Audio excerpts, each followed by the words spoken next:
Dev Diary episode 6. I've been busy since I last posted. I squashed a load of bugs that you saw last time, and I started investigating tile mapping.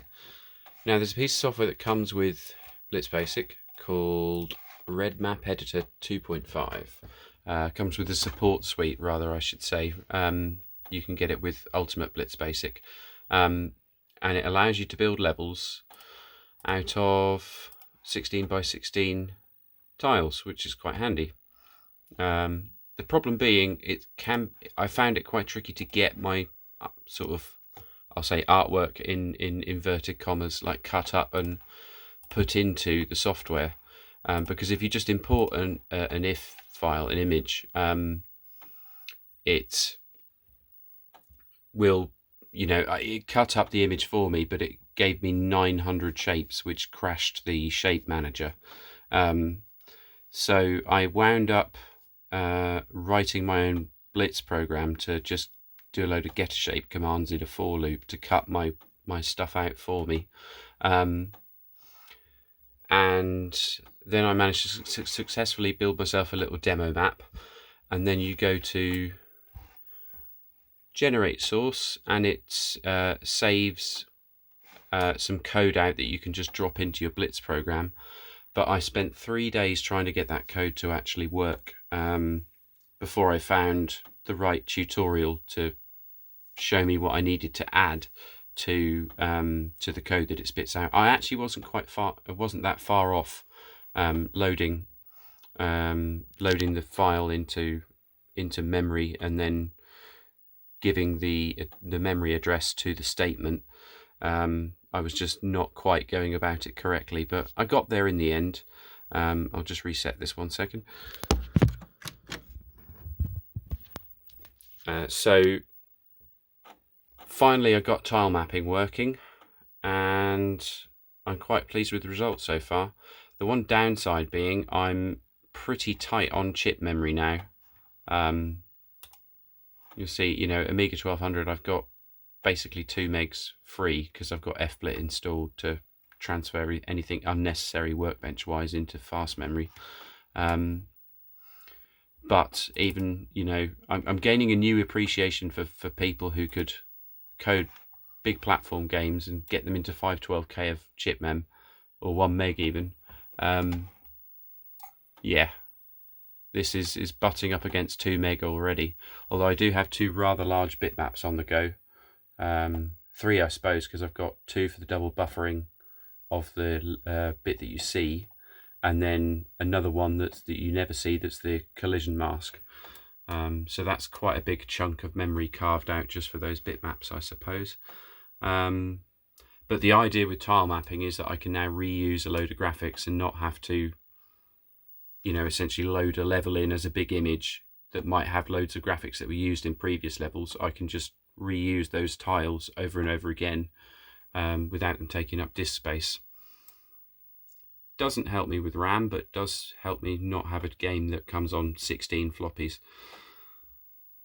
So I'll show you what I've got so far. As I say, I squashed a load of bugs, tinkered around with the jumping, made the jumping a lot better, made the shooting a lot better, and the level is a lot bigger now. And because I've also implemented the fruit new type has an on-screen variable in it, so I'm now only drawing tomatoes and strawberries and things when they're within 20 pixels of the actual screen, rather than redrawing everything on the bitmap every frame.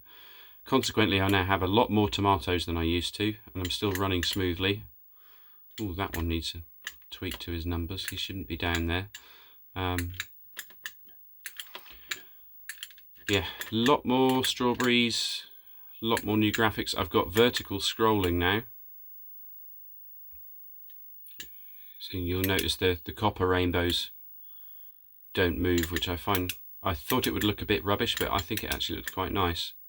Oh, this tomatoes can be a bit tricky. Yeah, lots of newly drawn graphics. There's my rainbow, there's my new Lego blocks. That's the vertical scrolling in action. You see the copper rainbow moving. or copper rainbow not moving while everything else does. And this is my castle, which I'm quite pleased with. As you can see, I've been practicing D-paint. I say, oh, I'm going to do some asset creation. Really, it's just pissing around with pixels. Fancy way of saying it. And that's my castle. I can't actually go back from here at this point because I can't walk through these blocks, so I'll just quit out and go back in.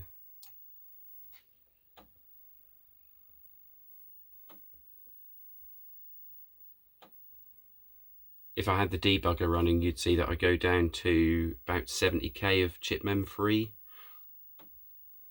And I think when it's loading, before it frees the file from memory, it goes down to about 48k. I fixed the bug with these because obviously you can jump through these from below, but you can't jump through the Lego blocks from below because they use a different color on the collision map. And that fixed the bug where you'd kind of look like you were floating through them. If you jumped up, you'd go through them, but then it would reset your can jump variable and you'd just be going up and up and up and up because you could. But saying you can only jump, only stand on them when you're essentially falling down. I'll get on the broom, have a fly around. The level's got quite some height to it. So the next thing I want to start doing is implementing the Lego block mechanics where I allow Friar to place certain blocks in certain places and remove certain blocks from other places.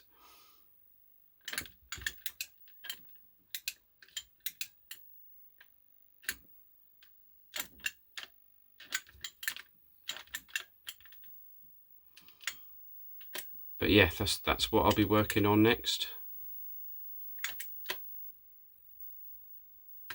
Thanks for watching. Likely see you all soon. That's a lot of tomatoes, but it's running smoothly. I kind of want to shoot them